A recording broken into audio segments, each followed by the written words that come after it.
এই বাংলাদেশের মানুষরা ফকিন্নের দল জীবনে বিদায় দেখতে পারবি? জীবনে বিদায় দেখতে পারবি না। সারা জীবন ভিক্ষা করতে করতে জীবন যাবে গা তোদের। সৌদি আরব আসতে পারবি না কোনোদিন, কামনি বাচ্চারা। আমি সকল বাংলাদেশি প্রবাসীদেরকে বলবো এই ভিডিওটা দেখার পর সবাই শেয়ার করে দিবেন। এই রেন্ডির বাচ্চা আমাদের বাংলাদেশি প্রবাসীদেরকে নিয়ে কি কথাগুলো বলছে শুনছেন?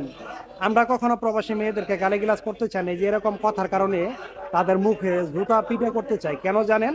উনি যে প্রবাসীদেরকে যে কথাগুলো বলছে, বাংলাদেশিদেরকে যে কথাগুলো বলছে, এগুলো কিন্তু প্রত্যেকটা মানুষের গায়ে লাগার কথা।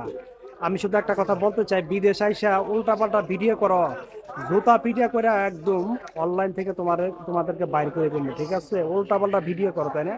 চাইছিলাম না এই মেয়ে কিনে উল্টাপাল্টা কখনো কোনো ভয়েস দিব। তার কথাগুলো শোনার পর আমি এটা প্রতিবাদ না করি পারলাম না। আমি সকল প্রবাসী ভাইদেরকে বলবো, বোনদেরকে বলবো, এই মেয়ে যে কথাগুলো বলছে, যদি আপনি একজন সচেতন প্রবাসী হয়ে থাকেন অবশ্যই আপনারা প্রতিবাদ করবেন আর এই ভিডিওটি শেয়ার করে দিবেন। কুত্তার বাচ্চা উল্টাপাল্টা ভিডিও করে ভাইরাল হইতে চাইছো? ভাইরাল তো অনেক প্রকার ভিডিও বানায় হইতে পারতি, কিন্তু কেন আমাদের বাংলাদেশি এবং প্রবাসীদেরকে নিয়ে উল্টাপাল্টা ভিডিও করে ওরা সোশ্যাল মিডিয়াতে ভিডিও আপলোড করলি?